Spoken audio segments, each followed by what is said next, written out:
De volta com a Ação Nacional, hoje nós estamos conversando sobre economia e a pandemia do novo coronavírus. Eu converso com o economista Vitor Baldin e com a consultora de carreira e negócios Carla Falcão. Carla, você falou de empresas de tecnologia e alguns outros segmentos que têm contratado nesse momento aqui de pandemia, porque são serviços que estão com a demanda em alta, né? Porque as pessoas precisam de internet para trabalhar em casa, precisam de uma cadeira mais confortável para ficar ali no escritório. Se alguém perdeu um emprego, por outro lado, trabalhava em um serviço, em um restaurante, que a demanda caiu absurdamente agora, essa pessoa perdeu um emprego.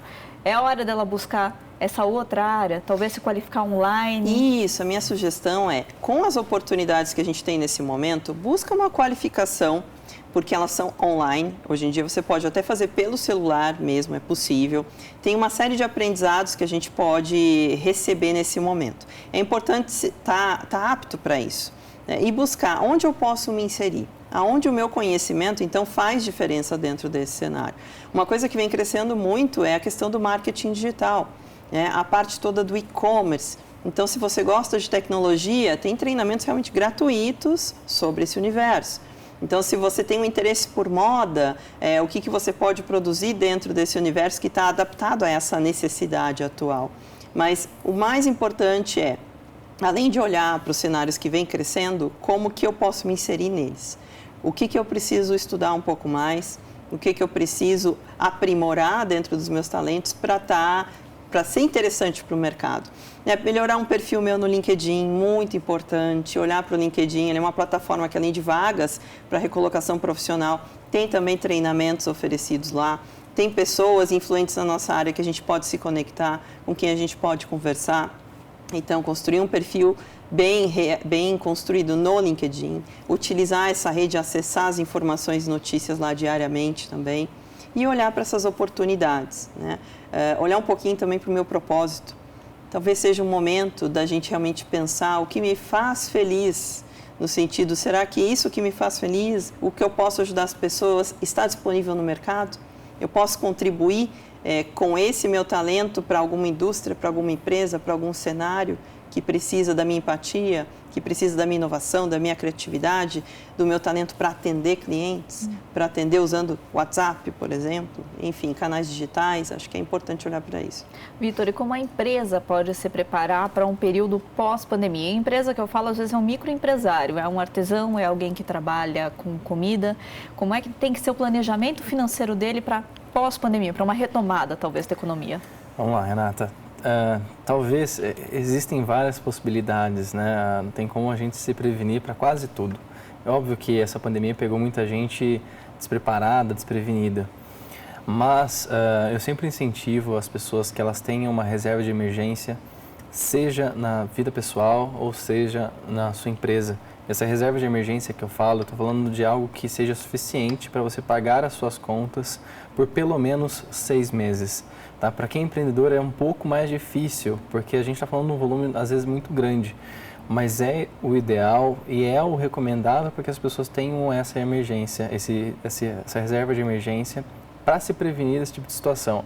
Não só em casos de pandemia, que são casos extremos, mas também no caso de, por exemplo, a empresa sofrer de repente um processo ou de repente num momento difícil acabar tendo uma demanda menor por talvez uma concorrente entrar no mercado, ou talvez porque ela não se atualizou, para que ela tenha caixa, por exemplo, para preparar melhor os profissionais, para que ela tenha caixa para investir em novas tecnologias, em inovação, em tecnologia, em comunicação, que hoje eu como consumidor acabo observando como as empresas utilizam as redes sociais para chegar até mim. Às vezes eu até brinco que parece que o Google fica escutando o que a gente fala, pensei em comprar alguma coisa. Aquela coisa aparece ali na tela. No nosso Instagram, por exemplo, nas redes sociais de forma geral. Então, as empresas precisam investir nisso e se manterem atualizadas. Talvez esse seja o grande gargalo do Brasil, de modo geral, dos empreendedores brasileiros. Ter a sua reserva, se atualizar e investir em pessoal e nas redes sociais. E para quem está em casa, o planejamento financeiro para quem está em casa, muita gente teve o salário reduzido, jornada de trabalho reduzida ou perdeu o emprego. Como é que reorganiza tudo isso para sobreviver nesse período? eu sempre indico que as pessoas, primeiro, encontrem uma forma de planilhar os seus gastos. Não tem como você saber até onde você pode gastar se você não conhece as suas dívidas.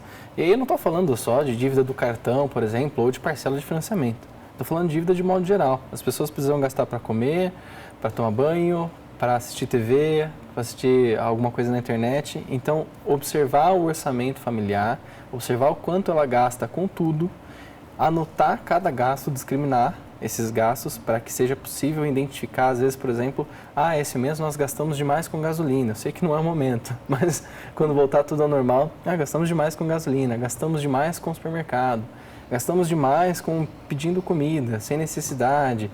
Então, observar primeiro os gastos, entender o quanto você precisa por mês e sempre deixar uma reserva de pelo menos dentro do próprio orçamento com relação ao que você gasta ao que ganha de 15%, porque imprevistos acontecem. De repente uma torneira estoura, de repente um chuveiro queima, de repente o carro precisa trocar o pneu. Então, se prevenir, deixar ali uma margem de pelo menos 15 a 20% para imprevistos. Porque pode ter certeza, vai acontecer. Vão acontecer. Rapidamente, queria ouvir de cada um de vocês. Vocês estão pessimistas ou otimistas para pós-pandemia para o ano de 2020? Vitor, por favor. Primeiro o economista. Eu, infelizmente, sou pessimista com relação aos próximos 3 anos. O Brasil, do que eu consigo observar, primeiro com relação ao PIB, que é um dado, apesar dele ser grande, dele ter uma boa influência, ele não reflete exatamente a nossa realidade.